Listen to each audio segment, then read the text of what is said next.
way to go. And the first thing you identify is septal hypertrophy. And then you can easily see in systole how this anterior mitral leaflet gets sucked into the outflow tract.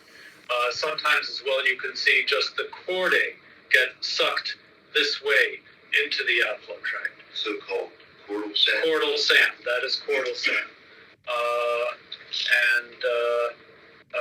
Patients, with this problem get diastolic heart failure, they're short of breath with exertion. Do they pass out? They can pass out, yes. They can. Because you're impeding forward flow. Yes. And of course, there are some hypertrophs, familial forms of severe hypertrophic cardiomyopathy may even have ventricular arrhythmias, may end up with ICDs for primary prevention for their ventricular arrhythmias. So we see this again in the echo lab. In this setting, of course, if your septum is, even if you have concentric left ventricular hypertrophy, that can still give you a smaller LV outflow tract dimension, which would put you at risk for SAM and LV outflow obstruction.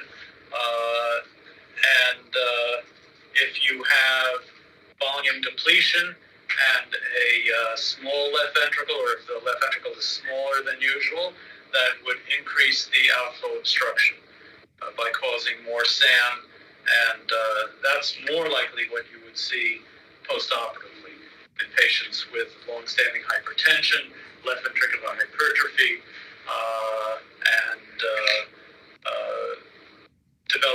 postoperatively having fluid losses, blood losses, a smaller LV dimension, and more SAM and outflow obstruction.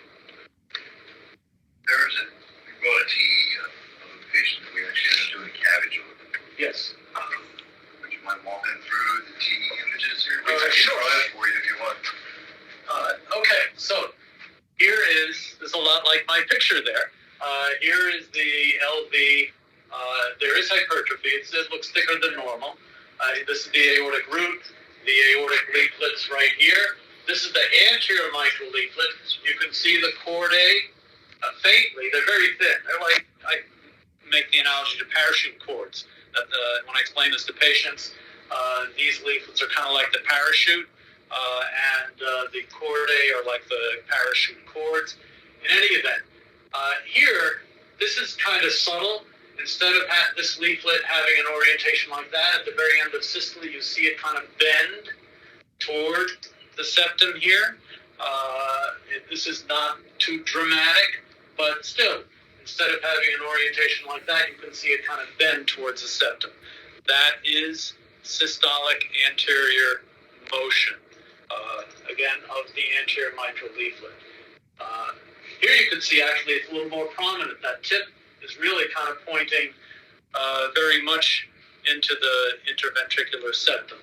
And you can see as well, this septum, we call that sometimes a septal knuckle, because even though there's concentric LVH, there's more prominent LVH of the basal interventricular septum. We call that a knuckle sometimes. And if there's a knuckle, you're going to have more prominent SAM if it's going to occur. And with SAM, the other thing that happens is, since you're in systole pulling the anterior mitral leaflet out of its natural orientation with the posterior mitral leaflet, you're going to get some mitral regurgitation, because it's preventing the anterior mitral leaflet from coapting well with the posterior mitral leaflet. And what happens? You get some regurgitation. She had mild to moderate. I'm trying to find the images where it shows the MR. And we did a TE the day after surgery, because every time we would try to move her in the bed, she would pass out. Oh, okay. She was very sensitive to movement for like 2 days. We couldn't get her out of bed. I see. Yeah, she was stuck on Neo for a while. Well, Neo's a good choice, and I'll say why. I mean, neosynephrine, in order to, if you have a patient with SAM and you're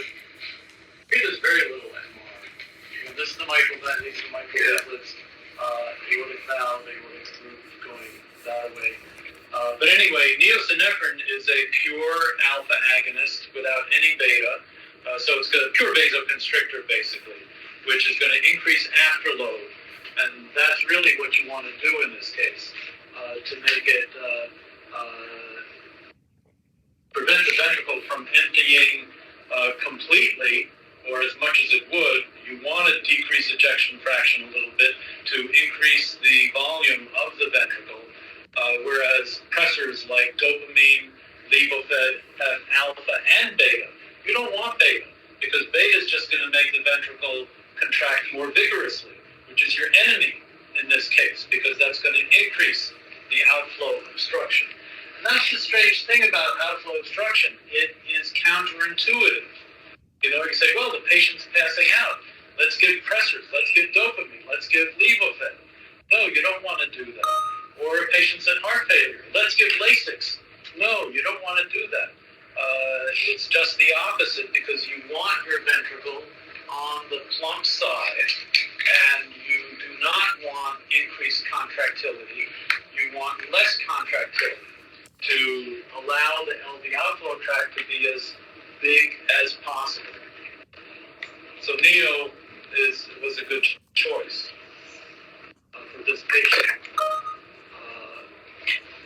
I don't know if we're going to find any better examples of, I can look to see if there are better examples of SAM for this patient. She had an echo the next day. Dr. Modi did it. Look, I don't know if it'll be any better. Be more money than Do I have to close out? You can, if it's the next, It's right. you're here, Yeah. drop. So you're going to be beyond the EKG. So you want to go hit this arrow right there, right? No, the left arrow. Oh, sorry. Left. Okay. Keep going until you see echo. Keep going. More. Get a lot of EKGs on you. It's